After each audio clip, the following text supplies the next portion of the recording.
Hello, Hari Om. Suprabhat.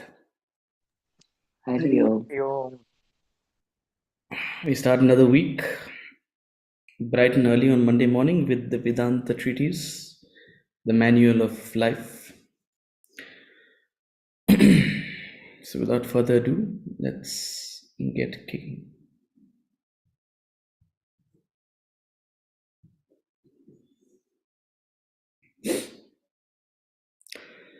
Om. Om. Sahana Vavatu. Sahanau Bhunaktu. Sahaviryam Karavavahai. तेजस्विनावधीतमस्तु मा विद्विषावहै ॐ शान्तिः शान्तिः शान्तिः.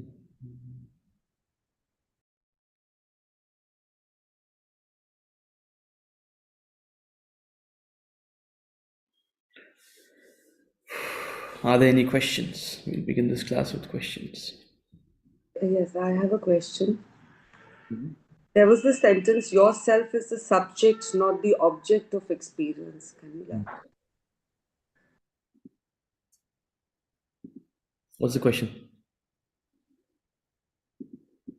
The question is, yourself is the subject, not the object of experience. So I was not able to comprehend it totally.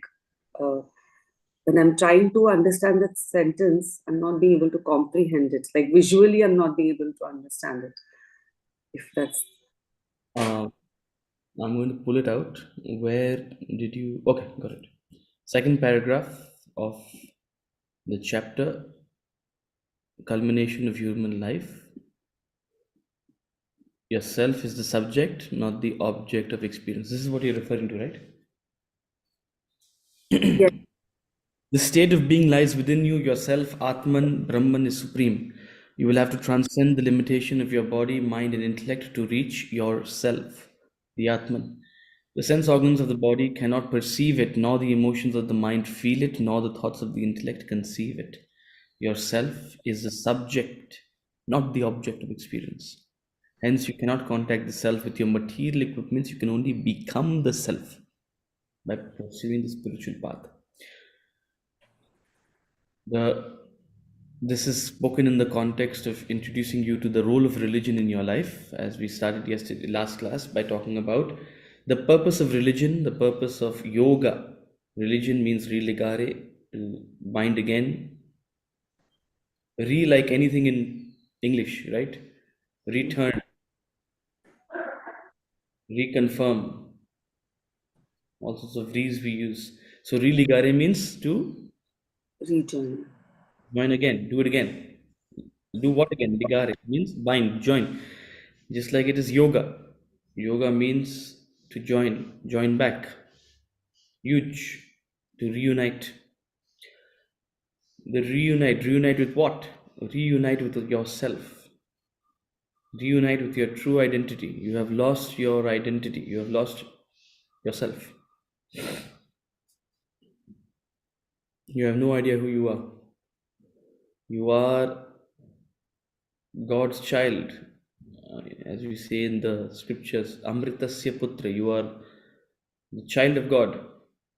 Amritasya Putra.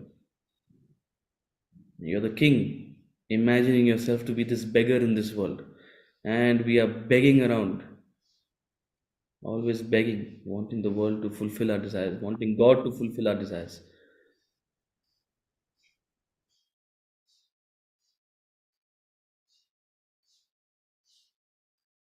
Because we've lost our true identity, we imagine ourselves to be this limited, constricted individual who is nothing but a bundle of desires. A desire for a little wealth, a desire for little pleasure, a desire for little experience, a desire for little emotion. That's it. So as far as it can see. So reuniting with your true identity and transcending this individuality is the role of religion. So what is this individuality? This individuality is nothing but your material equipments. This individuality is nothing but your body, your mind, your intellect. It's manifesting as the body, mind, and intellect. Your individuality manifests as perceptions and actions of the body, nature of tendencies of the body, sense desires of the body. It manifests as feelings, thoughts, emotions, ideas, wishes, likes, dislikes of the mind and the intellect, ideas, beliefs. So your individuality, your identity is nothing but your false identity, your assumed identity is nothing but is manifest as the body, mind, and intellect. But your true identity, your Atman, the ultimate spiritual identity of yours, which you have lost, that is called self or Atman in Sanskrit. What we call self or what we call Atman. So your self, your big S self, your Atman, it lies within you as well. It's distinct and different from your body, your mind, your intellect. So you are nothing but a combination. You're a combination of this thing called Atman, spirit, self, and the material equipments. It's an unholy marriage of the Atman and the material equipments. What is known to you, what is visible to you, what is comprehensible to you is your material equipments, is the matter. What is incomprehensible to you, what is unknown to you, what you have lost consciousness of is your Atman, is the spirit. Tat Tvam Asi, that thou art. Tat refers to the Atman. That Atman you are. You are not this individuality. You are not these material equipments. You're not this physical body. You're not this mind, this bundle of desires, this bundle of likes and dislikes. You're not this intellect and its beliefs and ideas. You're not this. So, to take you to your true identity, to make you realize yourself, that's why it's called self realization. To make you realize yourself, make you attain your spirit, is the purpose of religion. Now, this spirit, like everything else, suppose you pitch up a desire for ice cream, pitch up a desire for ice cream. It's something that your body can perceive, it's something that your body can acquire and enjoy. It's an object.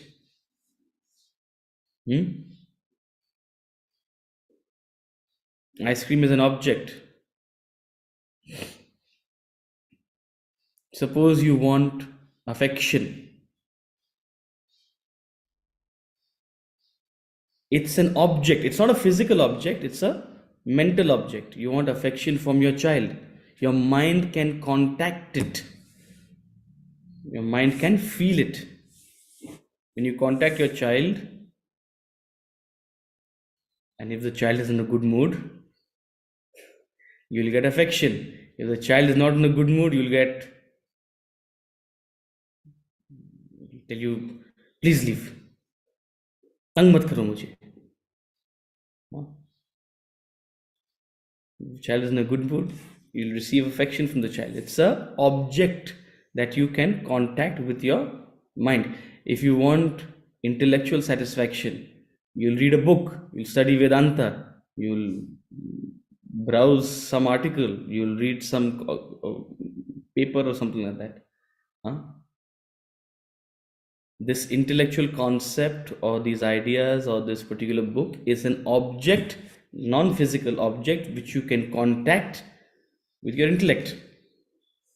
So material pleasures, sensual pleasures, emotional pleasures, intellectual pleasures are all objects which you contact with your body, your mind, and your intellect. However, spiritual pleasure as it is, the spirit, Suppose someone pitches up this desire. I want to attain self realization. I want to find myself, right? The role of religion, to find yourself. I want to find myself. How do they go about finding myself? How do they go about finding themselves? This self that you're finding, this Atman that you're finding, is not a physical entity, nor is it a non physical object. It's not something that can be found in some corner of India. Huh? You go to Rishikesh also, you won't find yourself.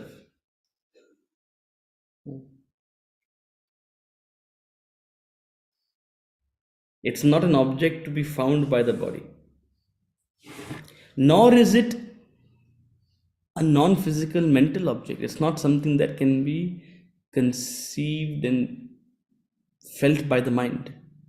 You cannot feel yourself, nor can you intellectually comprehend, rationalize, and understand what is the self. So it's not something your body can contact, it's not something your mind can feel, it's not something your intellect can conceive. We try to conceive it through these concepts. We try to bring about an appreciation for it through these concepts. We say the self is like electricity, you are like the bulb, the material equipments are like the bulb. We give all these concepts for you to try to understand, just to get an inspiration. That's about it. But as such, you cannot ultimately contact it through these ideas. You cannot contact it through your mind and its emotions. You cannot contact it through your body and its perceptions or actions. It is the subject, not the object of experience. It's not an object that can be experienced. What is it then? It is the very subject that is experiencing.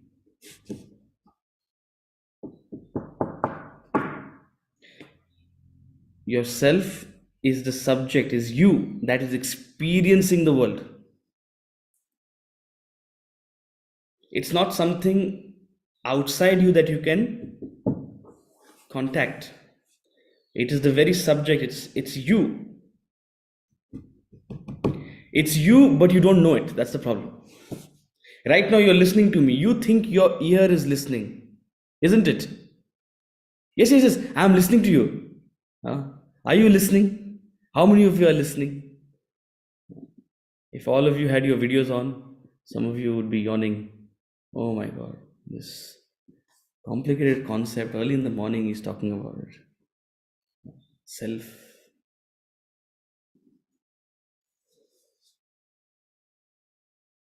Are you listening? Some of you will raise your hand. Yes, I'm listening. What is listening? I may ask you then. What is it that is listening? It comes in the Kenopanishad. In the Kenopanishad, the student asks, he asks this question. It's a very interesting question. It begins with Kene Shitam. Kenaha. What? That's what's called the Kenopanishad. It says, what is the ear of the ear? Kene Shitam patati preshitam manah kena prana prathama praiti yukta. Kene Shitam vacha vidam vadanti chakshushrotram kaudevo yunakti. The question is, what is the power with which the ears hear? What is the power with which the eyes see? What is the power with which the mind feels? What is the power with which the nose smells? What is the power with which the ears hear? This is the question. The student is asking the question.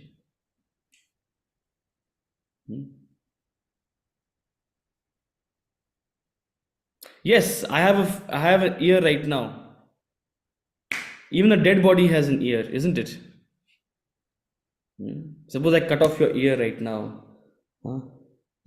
I won't do that. Suppose somehow we cut off your ears. Will it be able to hear? Will it be hearing? Suppose I cut off the nose. Will the nose, severed nose, be able to smell?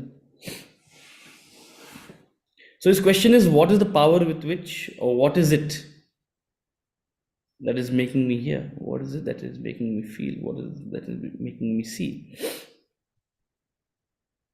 Is it the ears that are hearing? Yes, I'm asking you, are you listening to me? Are you paying attention? Yes, yes, yes, I'm listening. I'm listening. What is it that is hearing? Is it the ear that is hearing? The ear is just an organ with which you are hearing.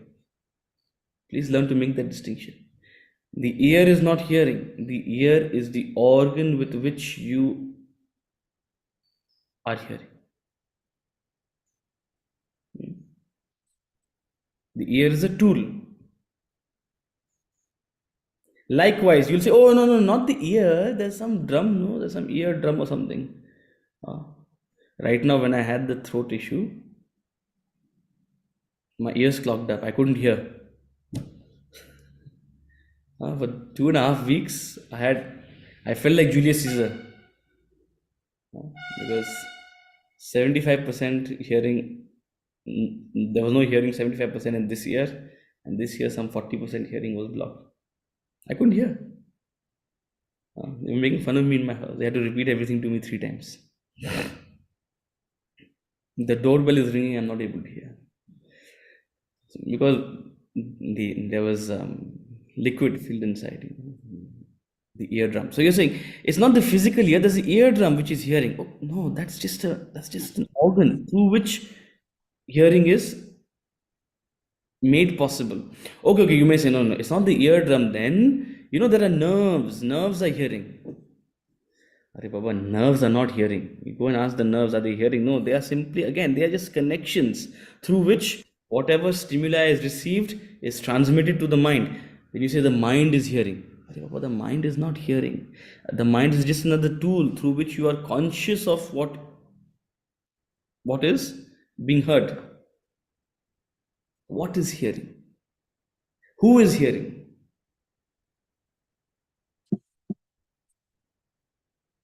You are hearing. Answer is you are hearing. Who is you?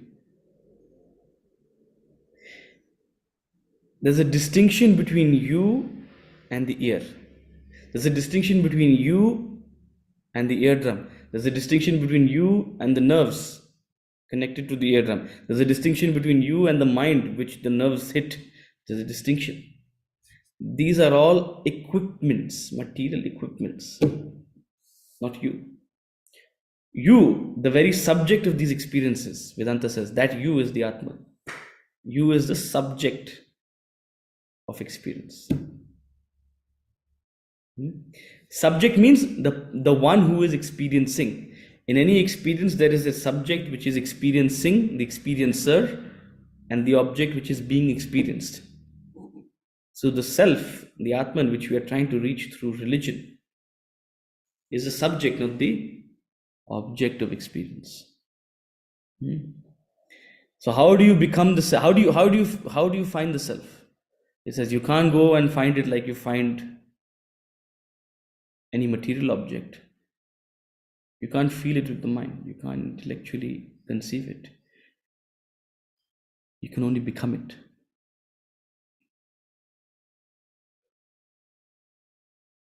You can only wake up and realize you are the Atman, you are the self. Just like when you wake up from a dream, you lose your identity of the dreamer and you become the waker. When I'm using the word become, I'm using it in this context. You lose the identity of the dreamer, the dream individual in the dream world, and you become. It's a realization. You become it. Oh, you become it. Oh, that feeling, that becoming. You have to rise the ladders of spirituality, and ultimately, through the portal of meditation, wake up. So yourself is the subject, not the object. This Spiritual journey is a journey to the self. It begins with yoga, it culminates with dhyana. You remember that diagram? My favorite diagram.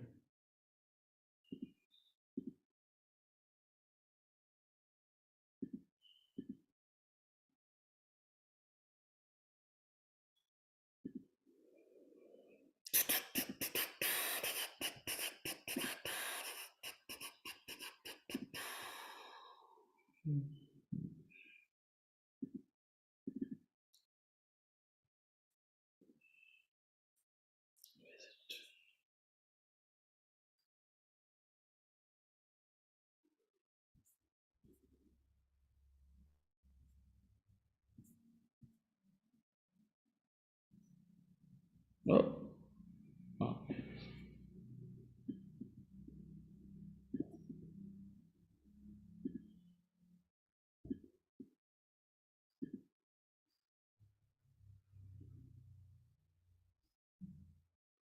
new share. Spiritual path begins with yoga and culminates in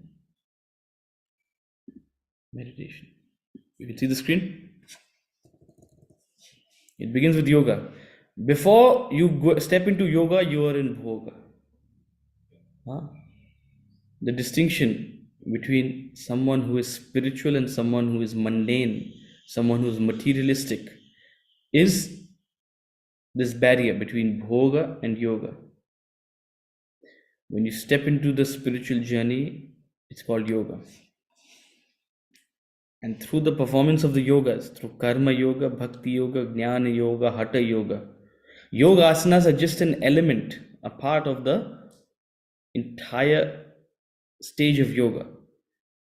It's a minuscule part, much beyond hatha yoga are the essential yogas of karma, bhakti, jnana. For your body and its actions, perform karma yoga. For your mind and its feelings, cultivate bhakti yoga. For your intellect, engage in jnana yoga. And when you conduct yourself through these yogas, the bulk of your desires reduce, the qualities of your desires improve, the directions of your desires change. You become a different person. Your focus changes, your interests change. You become slightly mentally withdrawn from the affairs of the world.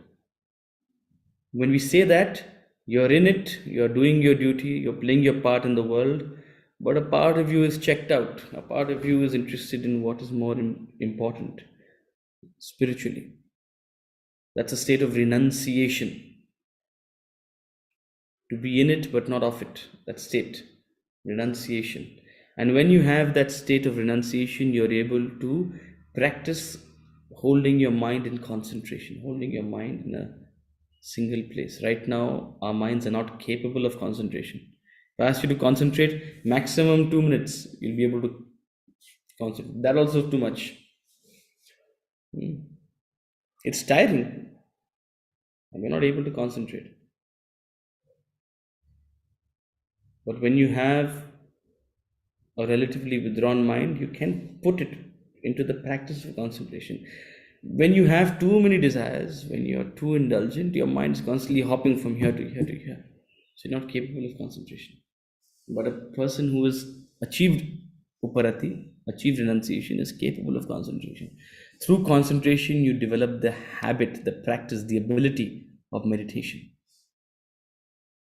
A prepared mind which is renunciate, a prepared mind which is capable of concentration alone should sit in meditation. And meditation is the portal, the gateway to what is called samadhi, self realization. This is the goal of religion, this is the purpose. But the self which you are trying to realize, you're trying to find, is a subject, not an object of experience. It has to be found through the inner journey, not through the outer journey. Which is why, loosely in spirituality, we say, what you're looking for lies within. Huh? You throw around this term, what you're looking for lies within. This is what it means. What you're truly looking for is yourself. Whether you know it or not, you're looking for that state of infinite paripurna. You're looking for that infinite state of existence. And that is your Atma. It's the inner journey. Understood? Long answer to a simple question you asked. No, but you really very nicely explained it. I was so confused.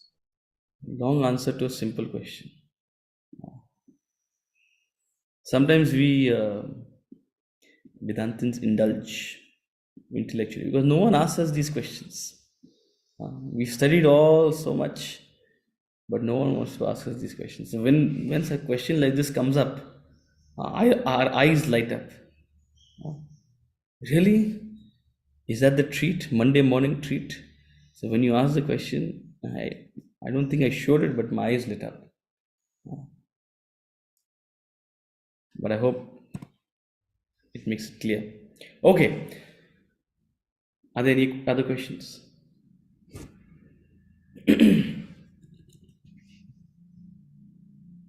Going once, going twice, gone. Huh?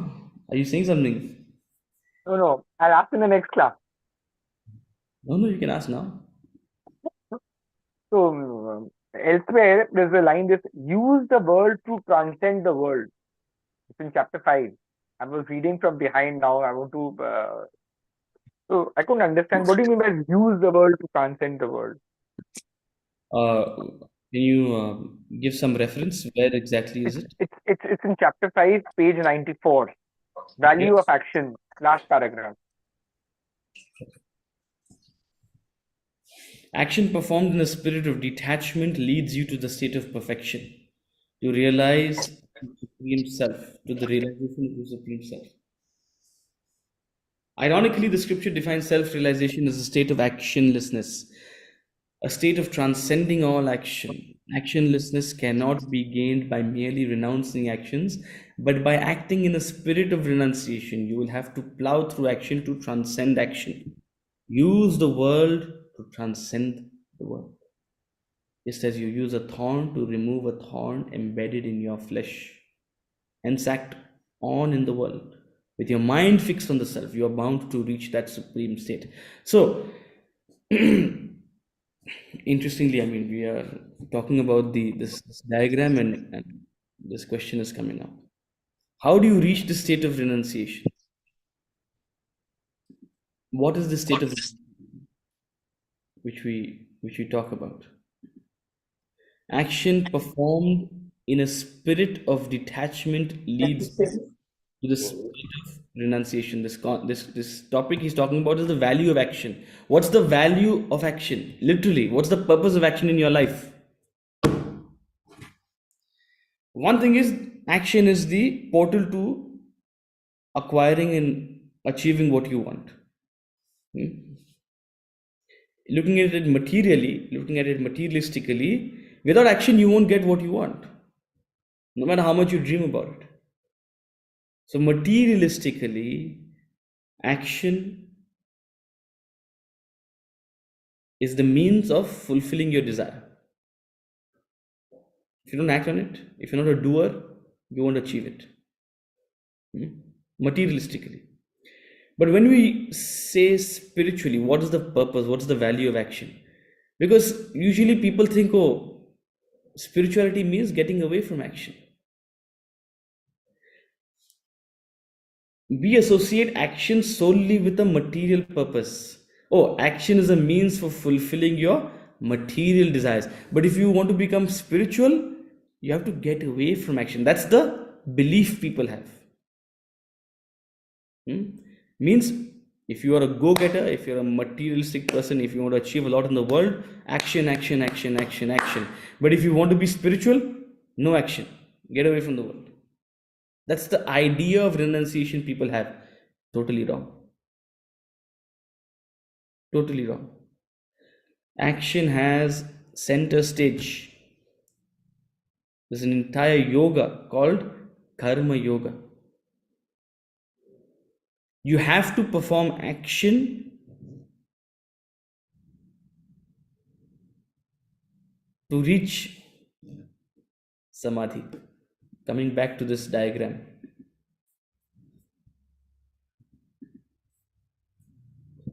you have to perform karma to reach uparati, dharana, dhyana, and ultimately samadhi. So, what's the value of action? What's the value of karma? It's an essential means to help you reach this state, which is your goal. That's what he's talking about out here in the first line. Action performed in a spirit of detachment, which is nothing but action performed in the spirit of karma. Karma yoga leads you to the state of perfection, leads you to samadhi, to the realization of yourself. So it is using action, using the world. When we say action, it's action in the world. It's using your opportunity to perform action in the world to ultimately attain what is called samadhi. Samadhi is nothing but transcending the world.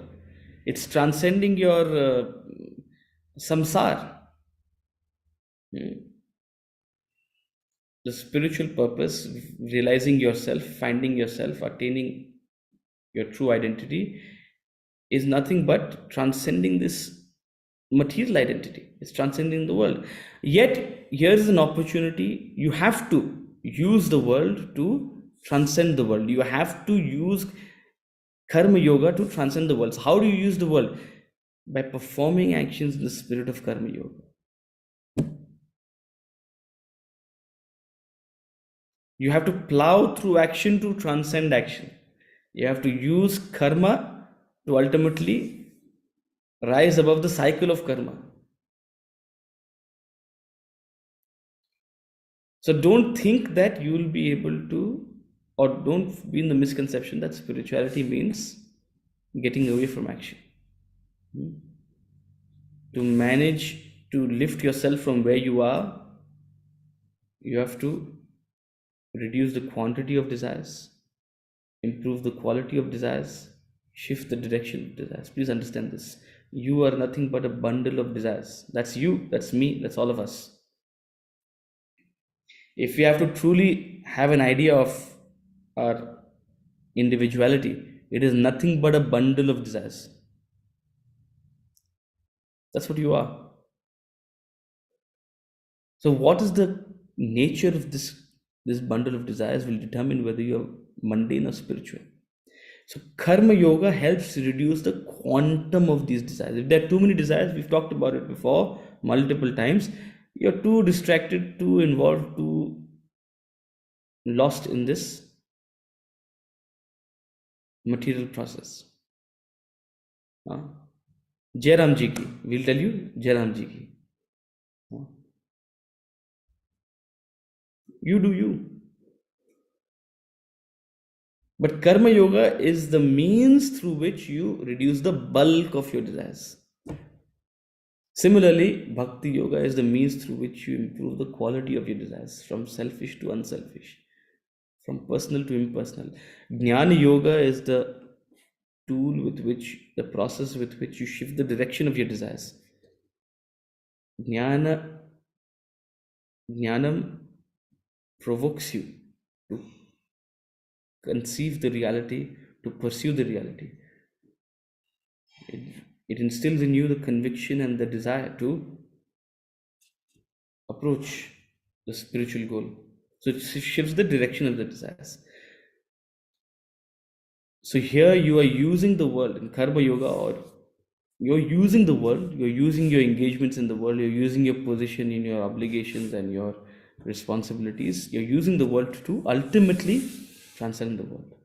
You're doing the same action as any material person would do. You're doing the same action. What is different?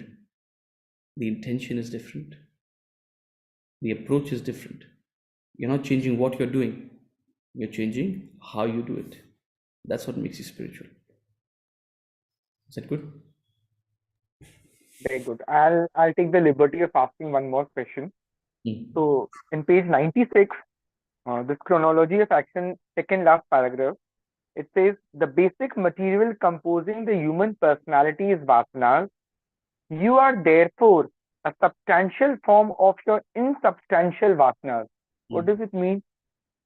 You are nothing but a sub. You are a substantial form, isn't it? Yes. You have a physical body, apparently a physical body. You also have um, a manifest mind, huh? With its, you can sort of describe it. Maybe I can't describe it. A third person, maybe someone who knows you very well can even describe your mind, huh? And your intellect. It may not be physically visible, but it is a substantial entity, and your body is evidently substantial, right? So it's a form. It's called rupa in Sanskrit. You've got a रूप. आपने एक रूप धारण किया है, right? It's a substantial form. But where is this substantial form coming from? What is the source of this substantial form? Where do your feelings and desires come from? Put two people in a room having the same experience. One person will have a certain kind of reaction, another person will have a different kind of reaction. Huh? If my wife was here, she's not here, that's why I'm going to use this example. You put me and my wife in a Shah Rukh Khan movie. One person will love it, one person will be annoyed to death. Don't tell I said this. Same experience, two people have totally different reactions. Two people relate to it totally differently. Similarly, I say, Arey, I wish I was in Hyderabad yesterday. Anybody know what was happening in Hyderabad yesterday? If you know, don't say it. Uh, Anybody know what was happening in Hyderabad yesterday? Take a wild guess. If you know me by now, you should know what was happening in Hyderabad yesterday.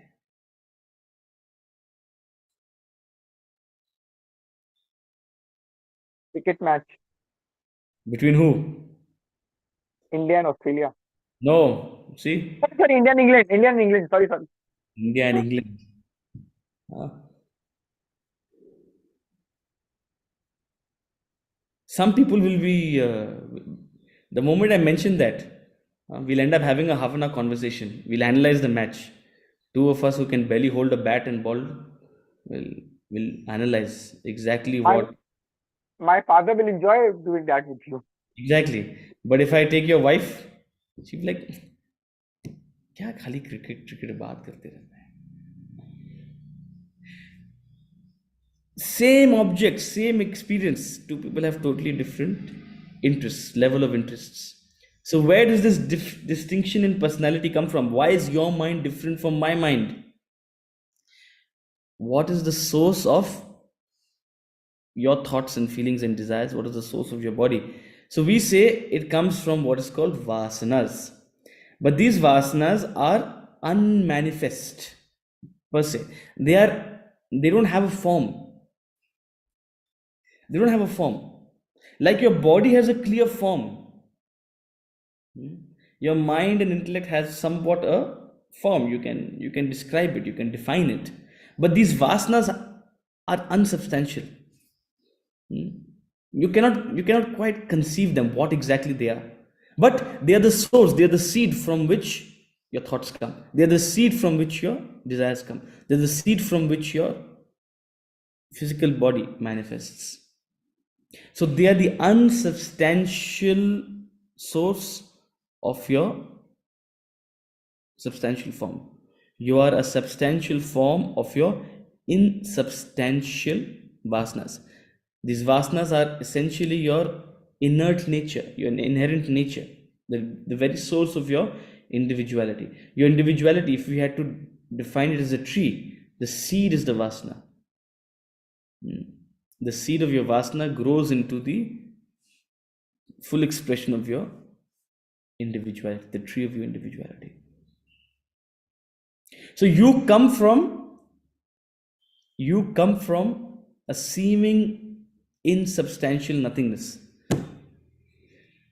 which is why in the theory of creation, if you go to any of theory of creation, and incidentally, a shockingly similar a shockingly similar phenomenon as, say, something like the Big Bang. What do they say in the Big Bang? The world came out of nothing. The world came out of nothing. In the beginning, there was nothing, and then there was a vibration. From a seeming nothingness, this entire world came about. Your substantial form, has come out of a nothingness. It's most of the theories of creation which we talk about in even in Vedanta. This is the theme, that you have come out of nothing. From nothing, everything has arisen. But what is that nothing? That nothing is actually not nothing. Huh? That nothing is not actually nothing. That nothing has an invisible, insubstantial potential. You don't see it. That's the problem. You can't, just as you can't see a seed, you're looking at a ground, there's nothing manifest, is there? There's nothing manifest. You can't see the seed, it's there. It's underneath the ground, almost invisible to your eye.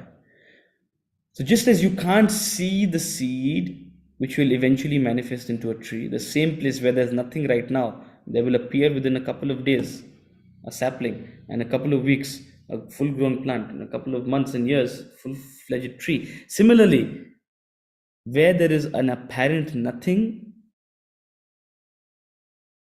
from that nothing will arise an entire individual. That nothingness, that insubstantialness is your vastness. Does that make sense? So how do they explain this with this camphor example? So camphor is a, a beautiful entity. What is camphor? Kapoor is when you and I see it in normal temperature, normal temperature, normal pressure, normal temperature, we see it in a physical form. But it's such an interesting object. The moment you burn it, it sublimates. All that remains of the camphor, once you burn it, is the smell, nothing else. It loses its substantial form. So, this physical camphor that you're seeing in normal temperature and pressure, this physical camphor that you're seeing in front of you, what is it? Huh? Usually, we have three states of matter, right? Solid, liquid, gas. But you never see liquid camphor, huh, in your normal experience. This physical camphor, if you're familiar with experiencing it, using it, you realize that it's actually an insubstantial gas, that somehow in normal temperature and pressure solidifies into this solid. It becomes a solid in normal temperature and pressure. But actually, what is it? It's a gas. It's insubstantial. What is a gas? Something that is insubstantial, right? So, in that sense, the physical camphor is a substantial form of an insubstantial gas, very similar to what you are right now. Burning of camphor is like the spiritual path. So when we burn your individuality, it sublimates. Just like camphor burns away, it sublimates. That's the comparison that is used. It's only a comparison. It's only to draw a parallel between how you come about from an apparent nothingness, just as camphor, a solid camphor actually comes about from a gaseous nothingness. No, from no thing it becomes a solid thing. Similarly, from no thing, nobody, you become a apparently solid entity. Yeah. Thank you.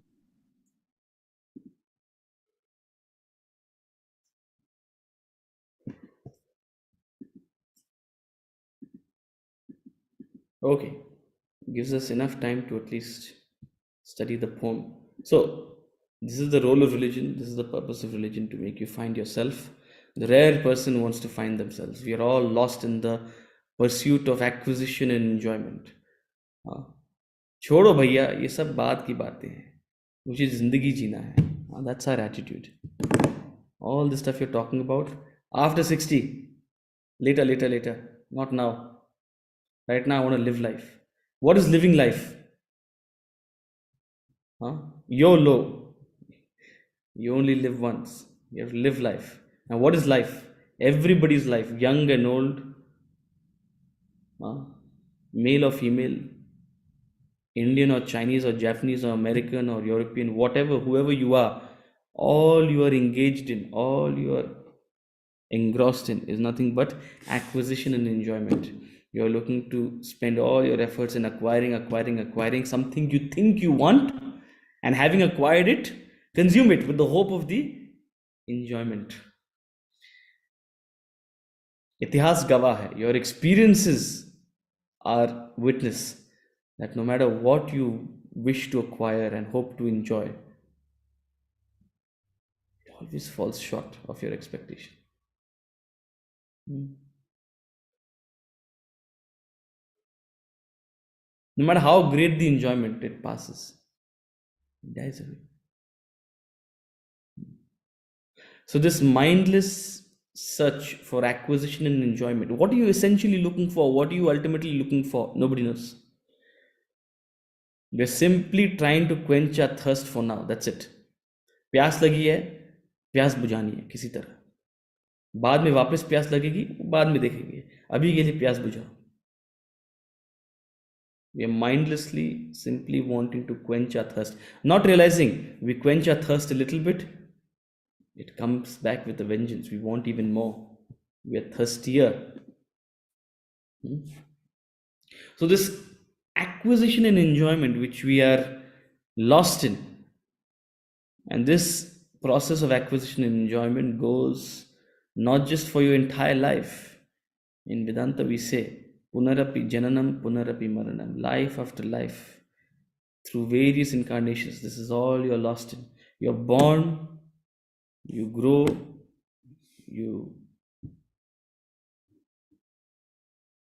entangle yourself in multiple enjoyments and engagements and relationships and pursuits. You decay and you die. Again, you're born, you grow, you live, you decay, you die. Again, you're born, you grow, you live, you decay, you die. Again, you're born, you grow, you live, you decay, you die. The cycle goes on and on and on and on. If I were to ask you, if somehow you had the memory, what were you doing in your last life when you were 35 years old? You had 7 children. You had one or two failed businesses. The third one was doing relatively well. You're hopeful.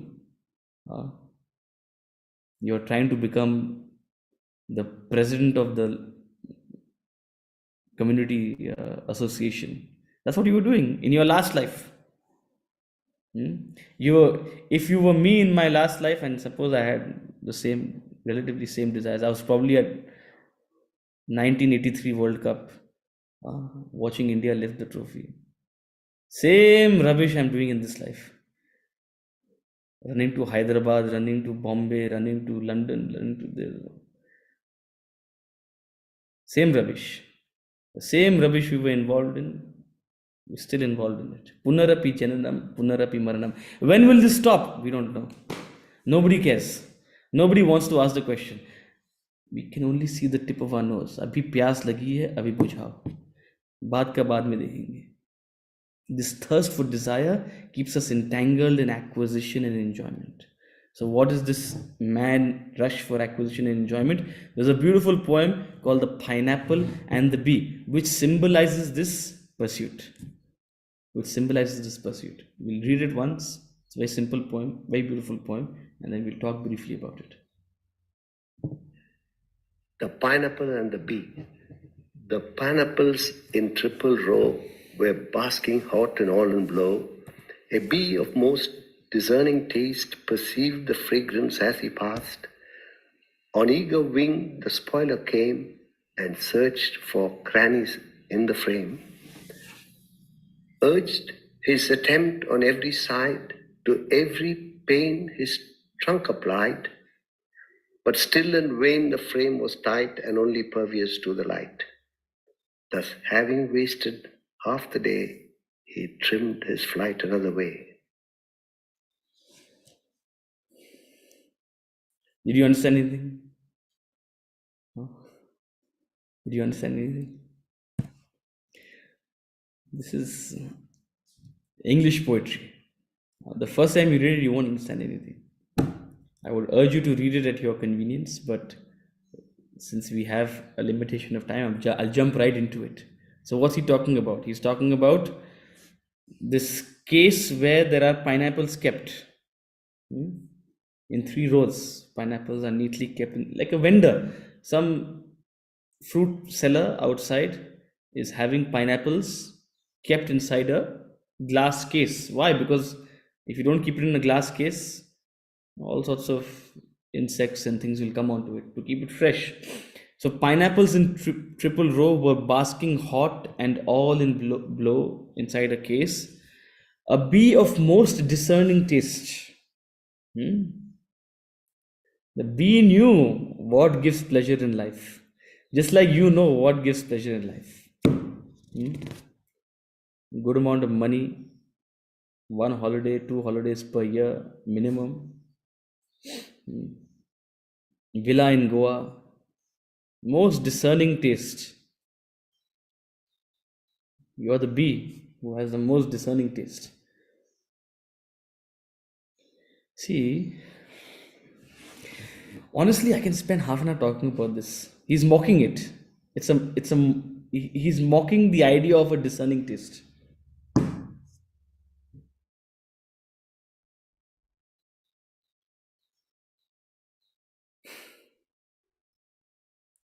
It's funny when people earn a lot of money, they lose ideas of how to spend it. Huh? I wish you all the money, all the wealth. I hope you're fulfilled. I hope you have more than you need. Funny thing is, once people earn all that money, they don't know how to spend it. They use that money to develop influence, to become, develop a social standing, maybe have new friendships. The funniest of all is they start buying watches.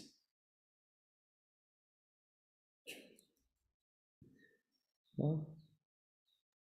They start buying watches, they start buying diamonds, they start buying villas. See, villa, at least I can understand, you'll get there's some enjoyment you'll derive out of it. Watches?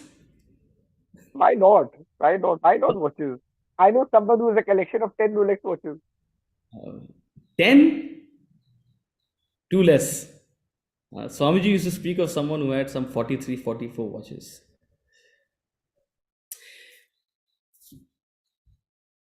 The poet out here is mocking that. Most discerning taste. And whenever they meet each other, hey, I got the blue edition, limited edition. And such marketing gimmicks these companies play to make you feel like you're very special. See, any of these luxury companies, Limited edition. It's hilarious. Limited edition is a way of making sure your people buy your product at 100x the price. It's a marketing gimmick to make you feel like you have a discerning taste. Oh, look at my collection. Huh? Or they develop a collection of alcohols. My cellar is worth $1 million.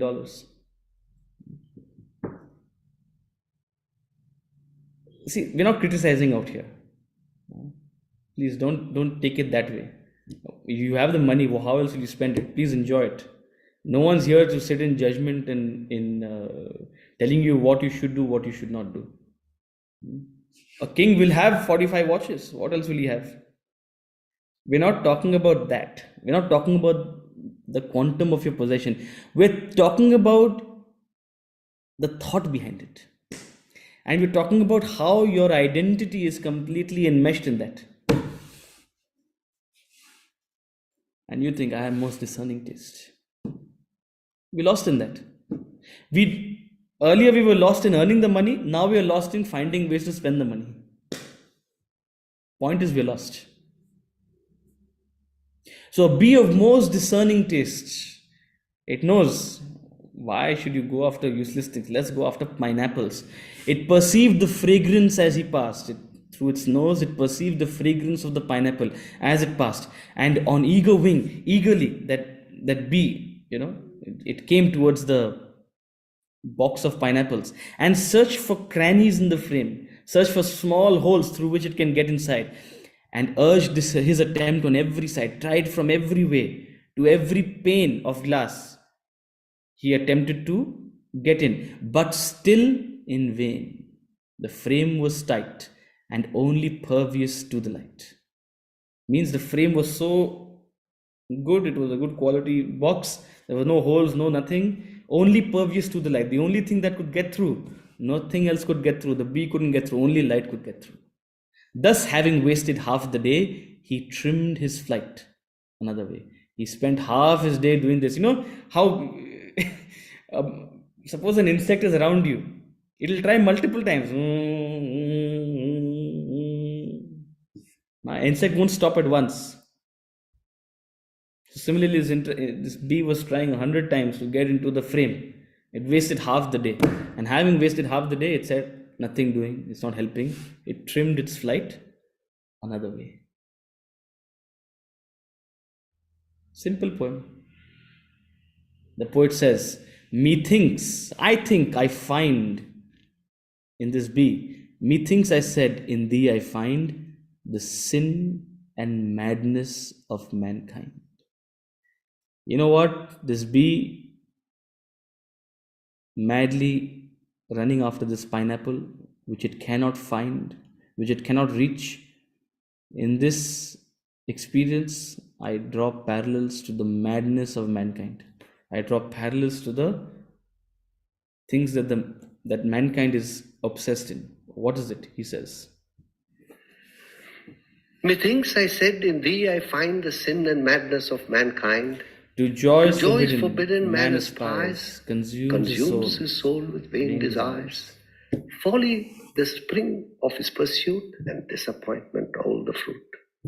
So he's comparing the pursuit of the bee to try to reach the pineapples to the pursuit of you and me trying to reach happiness through material objects, through experiences, through relationships. Madness. Find me one married person who's happy.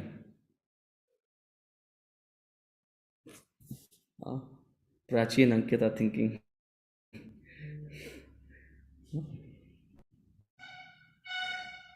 You're happy only through concessions you make in marriage, not by the marriage. And still madly we get into this madness. Find me one person who's happy with the amount of wealth they have. It's rare to be spiritually. It's losing the or realizing the limitation of the money that makes you happy. You may find a lot of people with a lot of wealth, they have come to a realization of the limitation of money. That's what makes them happy. But a rich person who's still obsessed with money, someone who has new money, is still completely obsessed, still in the rush. Old money, people have developed a little bit of objectivity to it. Chances are there. But new money, rarely do people have objectivity. The sin and madness of mankind. We want to acquire it and enjoy it, but it falls short. To joys forbidden, man aspires, consumes his soul. You consume your entire life, you consume all your efforts, all this capacity and capability that you have. It consumes you with vain desires. Means desires which will not actually give you the fulfillment you are looking for. It's vain, it's effort in vain. Folly, the spring of his pursuit, the very spring, the very source of the pursuit, the external extroverted pursuit is folly. It's pointless. Ultimately, the fruit is disappointing. You look at the moon and you want to get the moon. You ask your partner, please get me the moon. Why? Because it's looking so beautiful, full moon night. You go closer to the moon, it has all sorts of craters. It's barren. It's disappointing.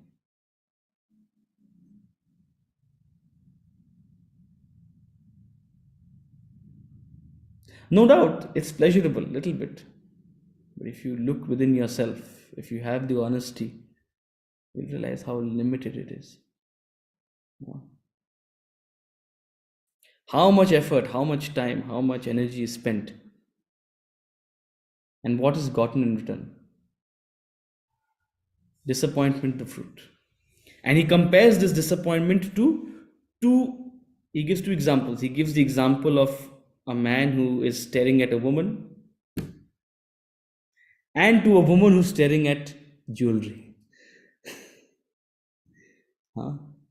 A man who's staring at a woman, symbolizing harmony, sensual desire, and a woman who's staring at a jewelry, symbolizing kanchana, material desire. While Cynthia ogles as she passes the nymph between two chariot glasses, she is the pineapple and he, the silly and successful bee. So Cynthia is a man, he's ogling as she passes. Who? Some lady, the nymph, between two chariot glasses. There's a nymph, there's a young woman who's passing in a chariot or in a car, and the car has windows, and you're staring at her. You're ogling. And in the thought, you start imagining, oh, what if I could also have someone as beautiful as her as my wife? That's how the mind starts playing, developing desires. So Cynthia ogles at the beautiful woman as she passes in between two chariot glasses. He compares her to the pineapple. She's the pineapple, that prized fruit, huh? That imaginary object of enjoyment. And he is the bee. He's the bee trying to reach it but unable to do it.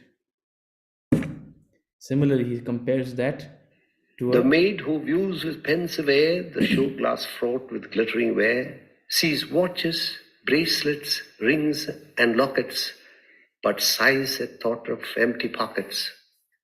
Like thine, her appetite is keen, but the cruel glass between. So similarly, there's a lady who's viewing with pensive air the show glass fraught with glittering ware. There's some glittering ware, there's some jewelry on the other side of a glass in a showroom. And a maid represents someone who perhaps doesn't have the capacity to acquire that. Most of our desires exceed our capacity. And we stretch ourselves in acquiring what is not, we're not ready for, we're not meant for. But because others have it, we want it. Ask yourself, how much do you stretch yourself for possibly unnecessary desires? Nobody lives within their means. Everybody wants to pretend that the means are much more than what it actually is. Nobody lives within their means. So, like the maid who views with pensive air the show glass fraught with glittering where there's some jewelry on the other side of the glass, sees watches, bracelets, rings, lockets, all sorts of jewelry, but sighs at the sight of empty pockets, at the thought of empty pockets. Her pockets are empty. Her appetite is keen. There are desires, there's an appetite, there's a wish, but there's a cruel glass in between. And to remove the glass, you have to have money. Money she doesn't have. So, what happens? Our dear delights are often such. Often, like the woman, like Cynthia, like the bee, our dear delights are often such. We have so many desires which are exposed to view but not to touch. We can see them, we want to reach them, but they are slightly out of reach. They are out of reach. The sight our foolish heart in flames, we long for pineapple in frames. But the mind doesn't understand this. The intellect understands. It's beyond your reach. But the mind doesn't understand this. Dil to bachcha hai ji. The mind can ask for anything. With hopeless wish, one looks and lingers. The mind looks and lingers at it, and this lingering only strengthens the desire. I'll continue this. I'm rushing through this. We'll continue this in the next class, but I just want to complete the point. With hopeless wish, one looks and lingers. You linger at your desires, and this lingering only strengthens it. So, even though you may not have the capacity, you may not have the means to acquire it, the desire pushes you. And it pushes you to a point where sometimes you break the glass. You cross boundaries of what is right, what is wrong, what you should do, what you should not do. And as a result of that, you cut your fingers, you hurt yourself, and you hurt those around you.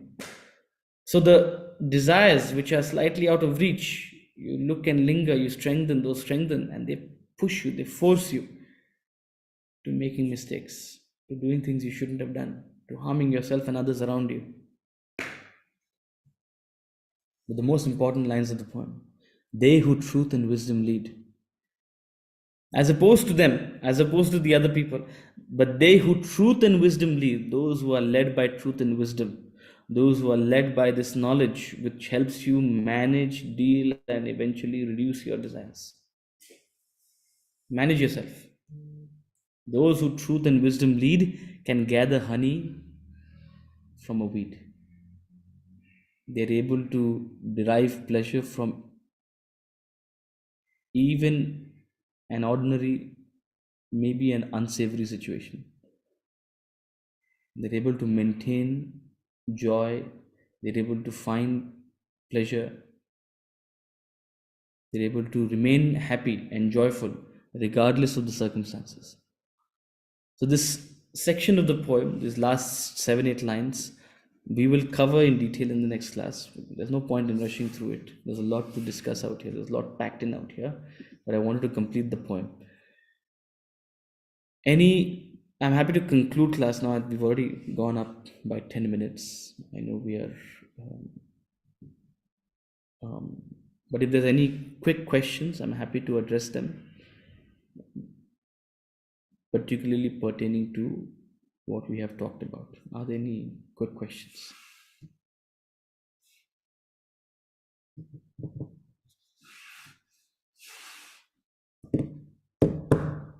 If not, we'll conclude class today. We'll continue the last portion of this poem on Wednesday.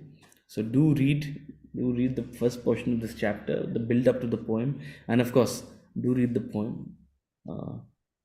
The extent to which you can memorize it, particularly the last 7-8 lines, is very valuable. There's a reason it's in italics.